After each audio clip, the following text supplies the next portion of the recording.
박소연의 이슈 픽업 문 열겠습니다. 오늘도 어제와 마찬가지입니다. 경기 침체에 대한 키워드가 수면 위로 계속 오른 채로 사그라들질 않고 있습니다. 요즘 파월 회장이 공식 석상에 자주 나서죠. 간밤에도 공식 석상 자리에서 이제 말을 할 그런 이제 자리가 마련이 됐는데요. 또 이런 이야기를 합니다. 경기 침체 피할 수는 있으나 피하기는 매우 어려울 것이다. 이런 이야기를 내놓으면서 시작을 좀 불안하게 만들었던 한 가지의 요인이었고요. 다음 볼까요? 경기 침체 얘기가 나오니까 너도 나도 침체니 아니니 이런 이야기들을 합니다. JP모건에서 나온 이야기를 좀 들여다보려 하는데요. JP모건은 사실 월가에서 가장 긍정적인 시각을 보여줬었던 기관입니다.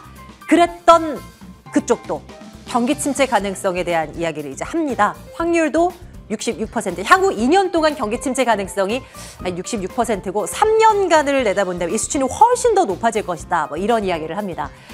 인터넷 업종 가운데 놓여 있는 그 주식에 대한 실적 전망 그리고 목표치를 다 하향 조정한다라는 이야기가 또 간밤 전해졌기도 했습니다. 다음 볼까요?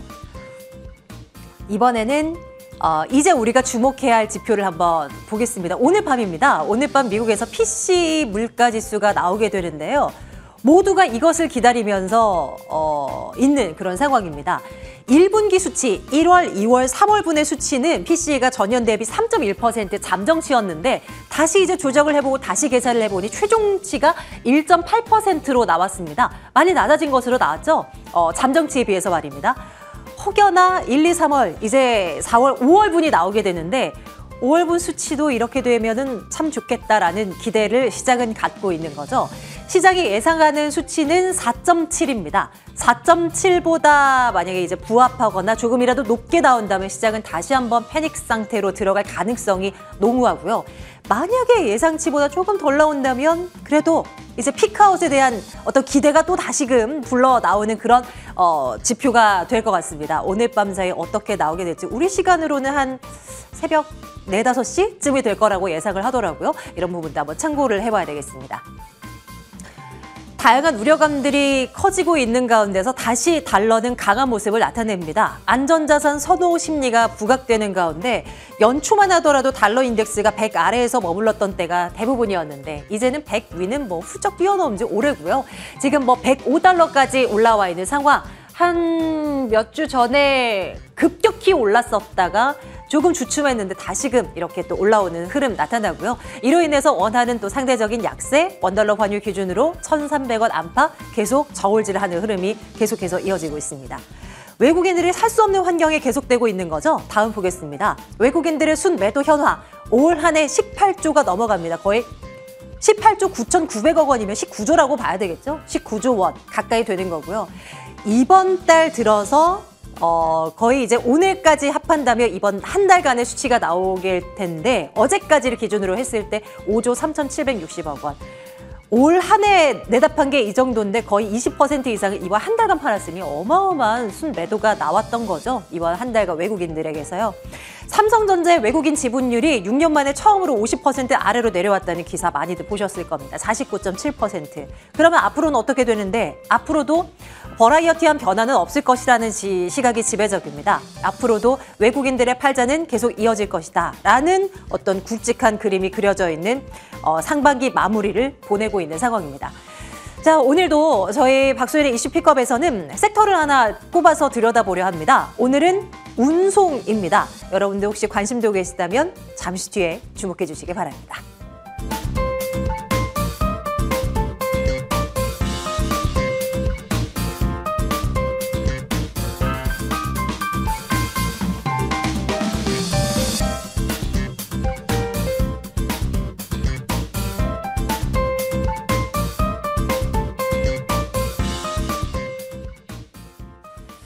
자, 운송 섹터를 들여다본다 말씀드렸습니다. 베스트 애널리스트입니다. 올해 한국투자증권 최고운 수석연구원 운송 섹터 부문에 이제 베스트 애널로 선정이 됐는데요. 한번 만나러 가보죠. 어서 오십시오. 예, 안녕하세요. 네, 안녕하세요.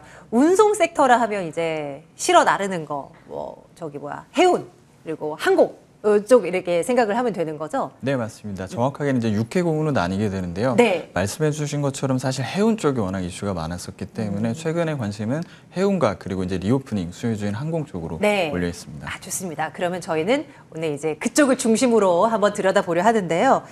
이제 어느덧 연구원님 6월의 마지막 날입니다. 상반기 마무리되는 날이고요. 참 지난 상반기 때 힘들었네요. 연구원님도 그러셨나요? 어떻습니까? 네, 오히려 연초에는 사실 올해 상반기 어려울 걸로 예상을 했다가 1분기 생각보다 좀 좋아지는 것 같아서 또 기대를 했는데 그 부분이 오히려 더 이제 2분기 때 힘들게 체감상 느껴졌던 것 같습니다. 네, 눈높이가 조금 높아질 찰나에 이렇게 꺾여버리니까 더 힘들었던 나날들을 보낼 수밖에 없었던 거죠. 아, 이제 보겠습니다. KRX 운송지수를 기준으로 보면 계속 약세 이어집니다. 뭐 경기 민감주 쪽으로 이제 분류되는 쪽이다 보니까 하락장에서는 더 버티기 힘들고 특히나 뭐 이제 경기 침체가 된다고 하니까 더 이제 어려운 국면에 놓여 있을 텐데요. 전반적인 성적표를 좀 뭐 알려주신다면 요즘 흐름 어떻습니까? 네, 일단 말씀해 주신 것처럼 운송업종이 상반기 때 주가 수익률로 보면은 역시 증시 조정에서 자유롭지는 못한 상황입니다. 애널리스트 입장에서 솔직히 말씀드리면 요즘 같을 때 사실 이렇게 어디 외부에 나가서 방송 출연하는 게 사실 많이 부담스럽거든요. 그거는 어쩔 수 없이 운송이라고 하면은 사실 변동성도 너무 크다 보니까 지금 같은 상황에서는 더욱더 이제 불확실성에 대해서 좀 기피를 하게 되는 이런 투자 심리가 나타날 수밖에 없고요. 거기에 추가적으로 말씀해 주신 것처럼 경기 민감주로서의 사실 이미지가 강하다 보니까 결국은 상반기 들어서는 주가들이 다 부진한 모습입니다.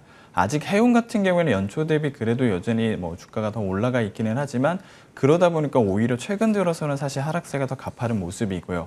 그럼에도 불구하고 사실 저도 어떻게 보면 이번 자리에 이렇게 나와서 이제 말씀드리고 싶은 부분은 당연히 이제 무거운 마음을 갖고 나왔지만 사실 운송업종이 올해만큼은 어떻게 보면 작년부터 올해만큼은 과거 패턴과 많이 달라졌다 이 부분을 조금 더 설명을 드리고 싶습니다.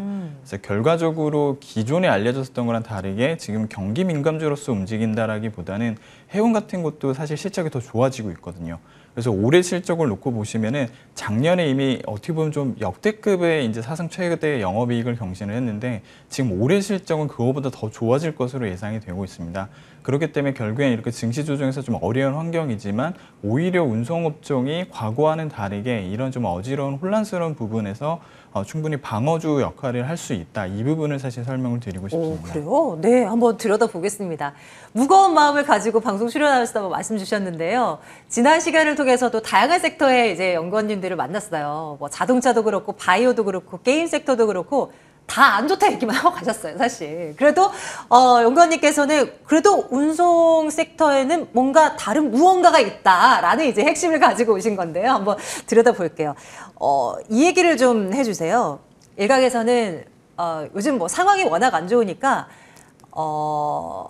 이제 전망에 대해서 의견들이 막 분분하게 나오는 것 같아요. 한쪽이 아니라 뭐 찬반이 팽팽하게 엇갈리는 그런 상황. 뭐 예를 들어 운송업 섹터에 대해서는 괜찮다. 이제 곧 뭐 중국 쪽에 대한 어떤 기대감, 또 성수기에 대한 기대감 있다 이러면서 괜찮을 거다라고 목소리를 내고 있고 한편에서는 무슨 소리 경기 침체 온다는데 안 좋아 무조건 막 이렇게 얘기를 하거든요. 어느 쪽에 조금 더 무게를 실어볼까요?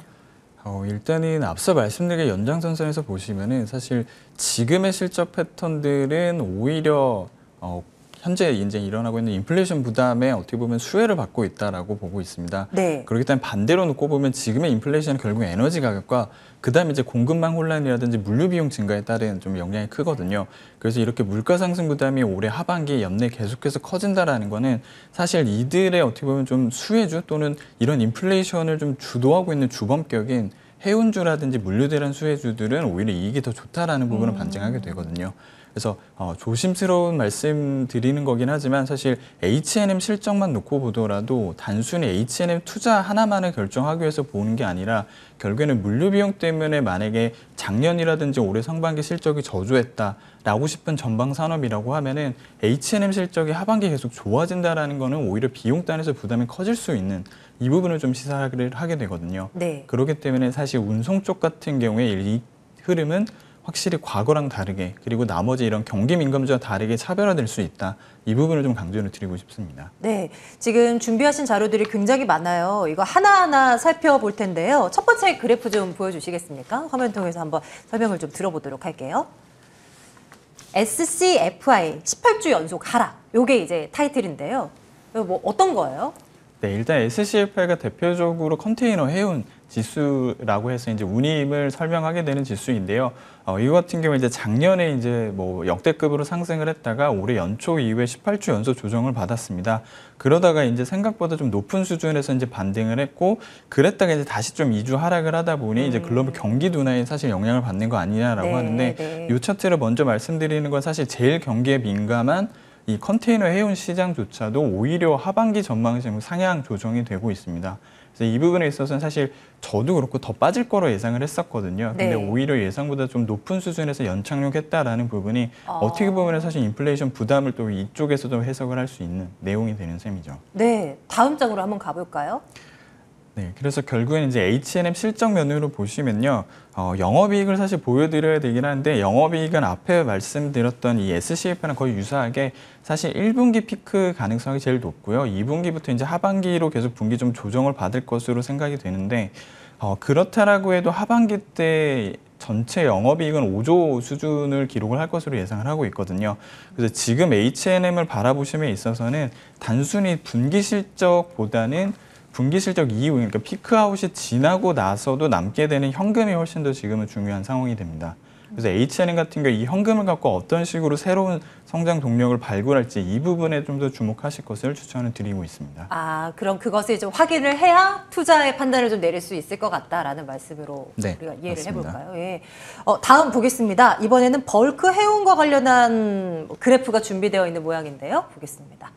네, 그래서 이 컨테이너 같은 경우에 그럼에도 불구하고 계속 피크아웃 우려가 많기 때문에 사실 주가 판단을 하시기에는 또 H&M이 워낙 변동성이 큰 종목이어서 좀 어려움이 많으실 것 같습니다. 그래서 현재 시점에서 해운주를 들여다봄에 있어서 실질적으로 좀 손이 나갈 만한 투자 대안으로는 벌크 쪽, 그러니까 건화물이라고 보통 저희가 지칭하는 이 페노션 이쪽을 추천을 드리고 싶고요. 네. 이 부분에 있어서는 좀 더 구조적으로 여기는 공급이 계속 안 늘어나고 있고 앞으로 2, 3년간은 여전히 공급 증가량이 제한적이다라는 부분이 사실 가장 중요한 포인트입니다. 그렇기 때문에 이 컨테이너 발주 잔량이라는 게 앞으로 2, 3년간 늘어나게 될 공급량이 되는데 컨테이너는 사실 실제로 많이 늘어났거든요. 그래서 이 부분을 내년, 내후년 우려하실 수 있다라고 하면은 오히려 건화물 쪽 같은 경우는 여전히 증가를 하지 않고 있기 때문에 이 부분에서 사실 내년 이후로도 구조적인 개선을 기대할 수 있는 상황입니다. 그럼 말씀하신 페노션의 상황을 조금 더 들여다볼까요? 네. 그래서 이 수급적인 측면에서도 아직 좀 해운의 불신이 많은 것 같고요. 그리고 기업 개별적으로 놓고 보더라도 사실 2년 사이에 선대들을 많이 늘렸거든요. 그래서 선박수 아예 가용할 수 있는 공급 능력을 페노션이 많이 늘렸고 이때 늘리는 시기가 사실 시황에서 해운 업계가 벌크 쪽에 대해서 아주 좀 보수적일 때 페노션들이 좀 저가에 좀 싼 가격의 선박들을 많이 확보를 했습니다. 그래서 이 부분 역시도 시장에는 조금 저평가가 되어 있는 것 같아서 단순히 이게 물류 대란이라든지 일시적인 시황 수혜만 사실 페노션이 기대하는 건 절대 아니고요. 페노션 나름대로 지난 2년 동안 어떻게 보면 길게 보면은 2015년 이후 꾸준히 이런 호황이 사이클이 올 때를 대비를 해서 선대를 준비해왔다. 이 부분 역시도 좀 재평가가 필요한 요인이라고 보고 있습니다. 네, 그래서 해운 업체들 중심으로 투자 전략을 짠다면 어떻게 페노션이 조금 더 유리한 방향이 되겠다라고 말씀을 하시는 걸까요? 네, 맞습니다. 그러면 앞서서 이야기한 굳이 비교를 하자면 H&M보다는 저희 페노션 쪽으로 또 우리 연구원님께서는 굳이 이거요, 이거 뭐 얼마에 사서 얼마에 파세요, 뭐 이런 그런 입장은 아니시니까요. 저희가 이제 눈치껏 한번 이렇게 캐치를 한번 해보도록 하겠습니다. 일단 해운주는 이렇게 얘기를 해보고요. 항공 섹터에 대한 이야기를 좀 해볼게요. 항공주들 같은 경우는 이제 코로나 팬데믹 거의 이제 말미에 지금 접어든 지금 거의 이제 위드 코로나 이제 항공주 대박 뭐 이런 이야기를 하면서 실제로 단기간에는 조금 오르는 듯 하기도 했었고 그리고 많은 분들이 대표적으로 수혜가 될 거야 이 섹터는 뭐 이런 생각을 참 많이 갖고 지켜보셨는데 그 이후로 그냥 시장이 무너져 버리고 뭐 이런 상황이다 보니까 너나 할 것 없이 다 이제 떨어졌던 것 같아요. 항공주의 현 지금 주소는 어떻게 된다고 보세요? 항공 같은 경우에도 사실 저희들이 이제 흔히 말씀드리는 게 모멘텀 플레이라고 해서요. 워낙 수급이 좀 변동성이 크게 움직입니다. 그러다 네, 보니까 네. 이게 지금 2분기 실적을 보고 투자하는지 아니면은 하반기 또는 내년도 실적을 보고 투자하는지 아니면은 저희가 실제로 파악하기 어려운 뉴스를 따라서 움직이는지 사실 파악하기가 너무 어려운 섹터이기는 합니다. 그렇기 때문에 저도 일단 기본적으로 이 항공 쪽을 추천드림에 있어서는 사실 길게 보면 내년 상반기까지 네. 결국은 리오프닝이 지연은 될 수 있어도 해외여행 그동안 쌓여 있었던 게 폭발할 것이다. 이거에 포커스를 맞춰서 어떻게 보면 좀 미리 선제적으로 투자하는 방안으로 말씀을 드리고 있습니다. 근데 그렇기 때문에 사실 어떨 때는 1년 뒤에 모멘텀도 사실 반영할 만큼 유동성이 그러니까 증시 수급이 안정적일 때도 있고요. 반대로 지금 같은 환경에서는 사실 6개월 뒤에 항공이 사실 어떻게 될지 아무도 모르는 그런 맞아요. 불확실성이다 보니까요. 그래서 네, 네. 여유가 없다 보니까 사실 항공주 주가가 가장 먼저 좀 빠진 부분이 좀 있습니다. 그래요. 그 내년 상반기를 전제로 일단 붙일게요, 그러면. 그럼 뭐 이제 당장 지금 우리가 항공주 사가지고 한 달 뒤에 수익이 될 거야. 이거 개념 아니고요. 여유 있게 이제 1년 뒤, 내년 뭐 지금 그래봤자 이제 벌써 얼마 안 하반기잖아요. 올해 남았습니다. 하반기. 네. 그럼 내년 연말로 가죠. 내년 연말이면 너무 긴가요? 뭐 어쨌든 한 1년 정도의 여유를 두고 항공주들을 한번 살펴본다라고 했을 때 어떻습니까? 이제 해외여행이 봄물 풀린 듯이 이제 뭐 풀리면서 너무나도 할 것 없이 이제 가려고 하는 그런 수요가 폭발될 거고 분명 언젠가는 뭐 그런 상황이라면 좀 대형 항공사를 쪽으로 또 우리가 눈을 돌리는 게 나은지 아니면 단거리 도선을 중심으로 한 뭐 LCC도 괜찮아 보이는 건지 어떤 전략이 조금 유효할지 전략별로 좀 챙겨주시겠습니까? 네, 일단 항공사 안에서 보시면은 안정성을 가져간다라고 보면은 대한항공이 사실 제일 좀 편안할 수는 있습니다. 근데 항공주는 앞서 말씀드린 것처럼 워낙 변동성이 큰 영역이기 때문에 사실 항공주로 투자하신다라면은 안정성 때문에 투자하시지는 사실 않으실 것 같아요. 그래서 지금 시점에서는 저비용 항공사 쪽이 아무래도 좀 더 관심이 더 많이 몰릴 것 같습니다.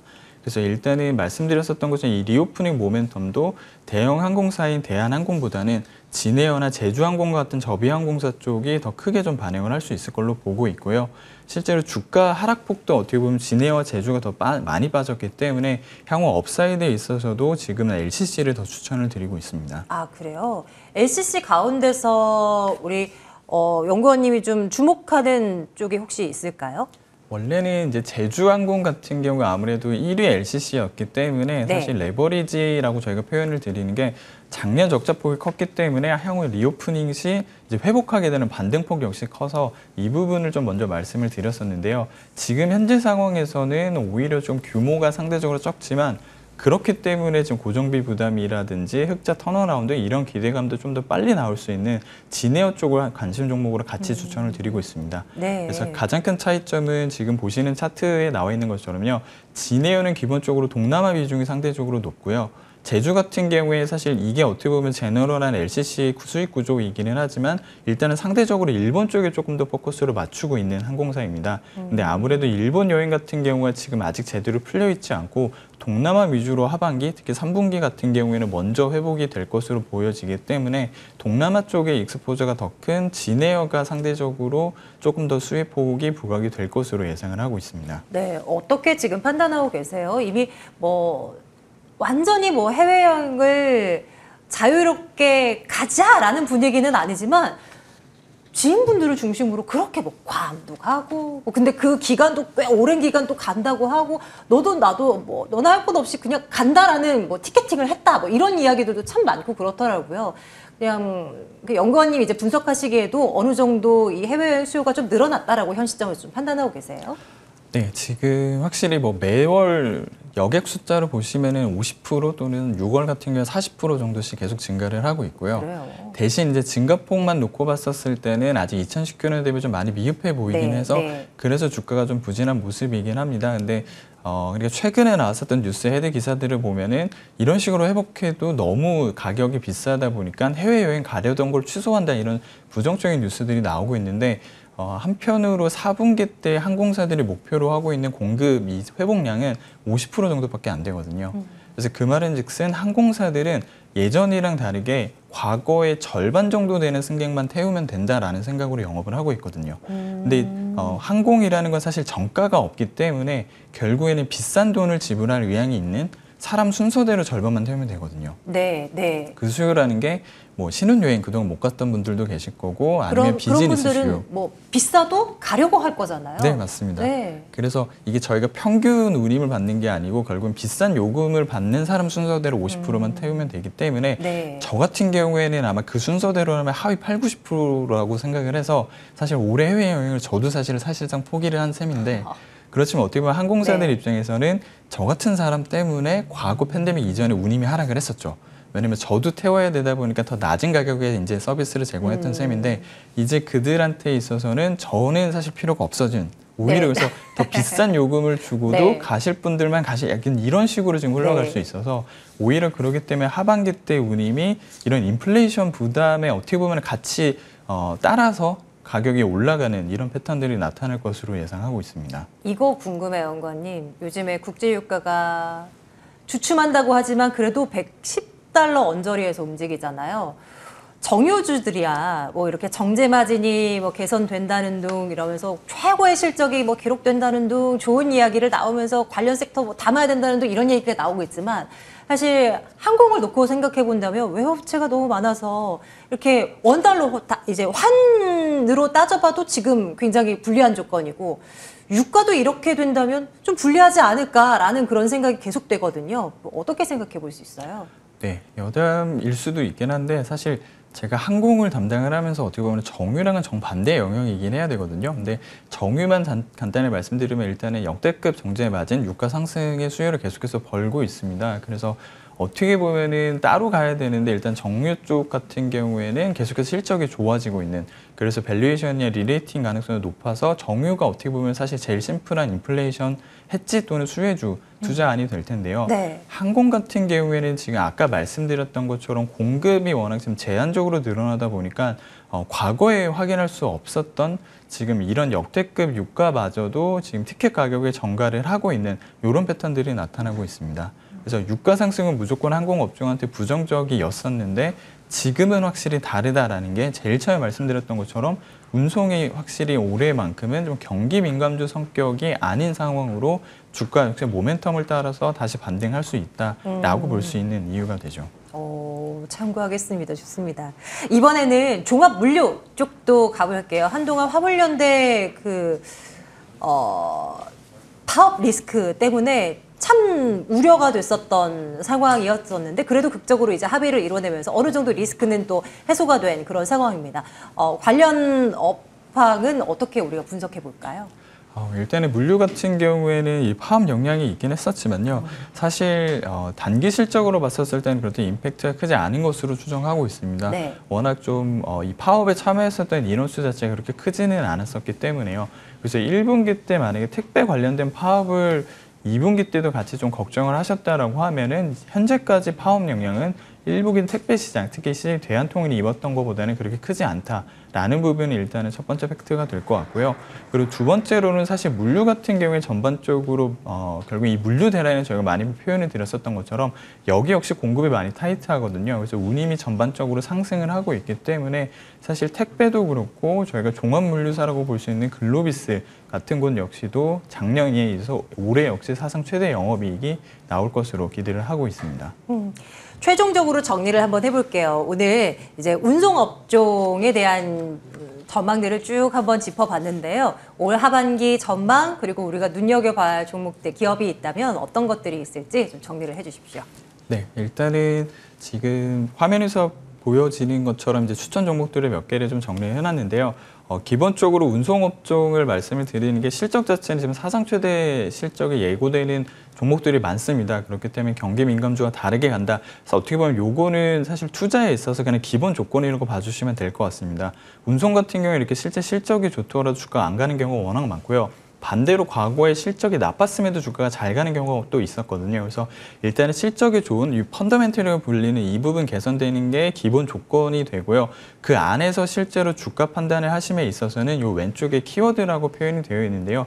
결국에는 어떤 특정 시기에 특정한 뉴스 또는 이벤트에 따라서 주가가 크게 움직일 가능성이 높습니다. 그래서 이 부분 투자 키워드들을 좀 더 지켜봐 주실 것을 권유드리고요. 그중에서 페노션 같은 경우에 이제 결국 중국 쪽에 대한 역량, 익스포저가 크기 때문에 중국이 언제 이제 리오프닝 돼서 경기 부양책 나오는지 이 부분이 될 것 같고요. 글로비스 같은 경우에는 상대적으로 좀 안정적인 물류대란 수혜를 가져가고 있다라는 부분이 다른 종목 대비는 그나마 덜 주가 변동성이 높을 것 같아서 그래서 우선적으로 말씀을 드리고 있습니다. 대한항공은 당연히 이제 1위 프리미엄인데 이게 화물뿐만 아니라 여객에서도 지금 사실 제일 잘하고 있는 어떻게 보면 우리나라 항공시장의 맏형으로서의 모습을 보여주고 있기 때문에 이런 프리미엄에 대한 재평가가 나타날 수 있는 그런 뉴스들의 플로우에 주목하실 것을 권유드리고요. 진해와 제주는 앞서 말씀드린 것처럼 각각의 이런 리오프닝 또는 해외여행 재개 소식이 사실 주가 변곡점을 만들 것으로 보고 있습니다.